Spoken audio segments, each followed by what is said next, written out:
Well, Republicans say they need to make a significant change and convince more of their supporters to actually vote early. Well, former President Donald Trump is now backing this effort. He repeatedly told voters here in North Carolina and really across the country not to trust mail-in voting. Capitol reporter Michael Hyland is live in Raleigh for us tonight. Michael, the party leaders are trying to make this a top priority in 2024.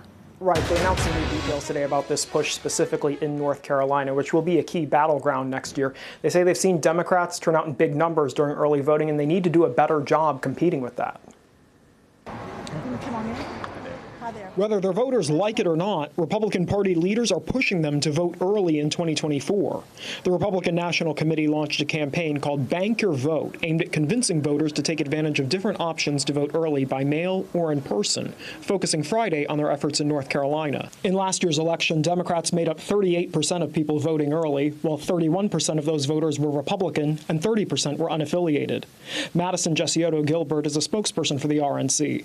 She says across the country, some Republican candidates, like herself, struggled last year to make up the advantage Democrats had in early voting. There's been a stigma for a very long time in the Republican Party among a lot of our voters that we don't like early voting and we only vote on Election Day. But the very, very harsh reality is we have to start to like early voting until it goes away. Does that mean that you all would prefer to see that states reduce access to early voting in the long run? I think every single state is different. The voters in every state have to, have their voices be heard throughout their legislative process in their state legislatures. Former President Donald Trump repeatedly tried to cast doubt on the legitimacy of mail-in voting during the pandemic, but is backing this new effort. At the same time, he's the one that's claiming the election was rigged. Like, you just start to lose credibility with the general public. Which way do you want to have it? Republicans in the General Assembly voted to move up the deadline for mail-in ballots to Election Day next year.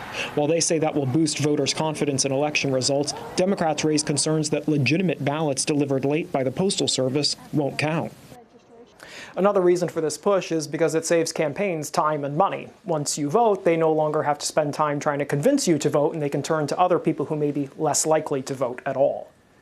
Live in Raleigh, Michael Hyland, CBS 17 News. All right, Michael, thank you.